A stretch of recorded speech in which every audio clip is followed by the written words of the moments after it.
জুভেন্টাসের legend Alessandro Del পেরো। Overall 106 রেটিংয়ের এই Alessandro Del পেরোর এটা হয়তো সব থেকে বেস্ট কার্ড। অবশ্যই এই কার্ডটা একটু ডিফারেন্ট প্লে স্টাইলে, ফক্স ইন দ্য বক্স, যেটা একটু অবাক করার মতোই, কারণ সচরাচর আমি যে কার্ডগুলো দেখেছি সেগুলো হচ্ছে classic number 10 creative playmaker বা হোল প্লেয়ার টাইপ কার্ড থাকে আলেসান্দ্রো দেল পেরোর। ম্যাক্সিমাম টাইম এএমএফ, এসএস কিংবা এলডাব্লিউএফ এখানেই খেলানো বেটার হয়। বাট সিএফ টাইপ কার্ড কেমন, সিএফ এটা বেশ মোটামুটি ভালো পারফরমেন্স দেয়। অ্যাক্সিলারেশন বাস থাকার জন্য এটা সুবিধাজনক যে আপনি বেশ দ্রুত স্পিড আপ করতে পারবেন। এটা প্রথমেই বলি এর ব্লিস কার্ল নিয়ে। এর কার্ল তো ব্লিস কার্ল, এটা সবাই জানে যে ওএমজি লেভেলের কার্ল হচ্ছে bliss curl. 90 and 100 acceleration with acceleration burst, এটাও বেটার। এখন আসি হচ্ছে সব থেকে মেইন জিনিস নিয়ে, ড্রিবলিং অ্যান্ড কন্ট্রোল। প্রিমিয়াম লেভেলের, প্রিমিয়াম কোয়ালিটির কোনো যদি ড্রিবলিং কিংবা বল কন্ট্রোল আপনার কোনো প্লেয়ারের থাকে, সেটা একজন হচ্ছে আলেসান্দ্রো দেল পেরো।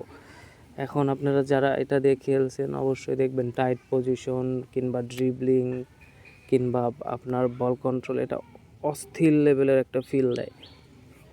এখন একে এএমএফ খেলালে প্লে মেকিং পাওয়া যাবে কি না? হ্যাঁ, পাওয়া যাবে, বাট অতটা বেশি কার্যকরী না।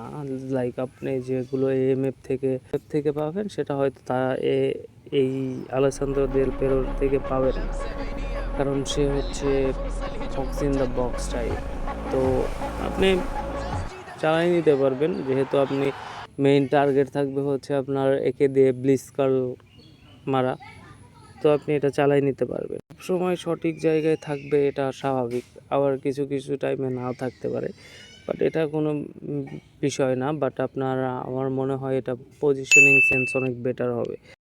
স্পেস কিছুটা কম, কেননা ধরেন এর স্পিড কম। যদি স্পিডি সেন্টার ব্যাক থাকে লাইক ক্যানাভারো, এখন বর্তমানে তো সবই প্রায় 85, 80, 87 এরকম স্পিডের সিবি ব্যবহার করে। তো ওই লং রেঞ্জ অর্থাৎ আপনি মিডে থেকে কিংবা আপনি থ্রু মেরে যে বের হয়ে যাবেন সেটা একটু টাফ হবে। ফিজিক্যাল কন্ট্যাক্ট অনেক কম, ফিজিক্যাল কন্ট্যাক্ট, জাম্প, হেডিংও অনেক কম। তো সিএফে কেমন হবে সেটা আসলে বলা মুশকিল।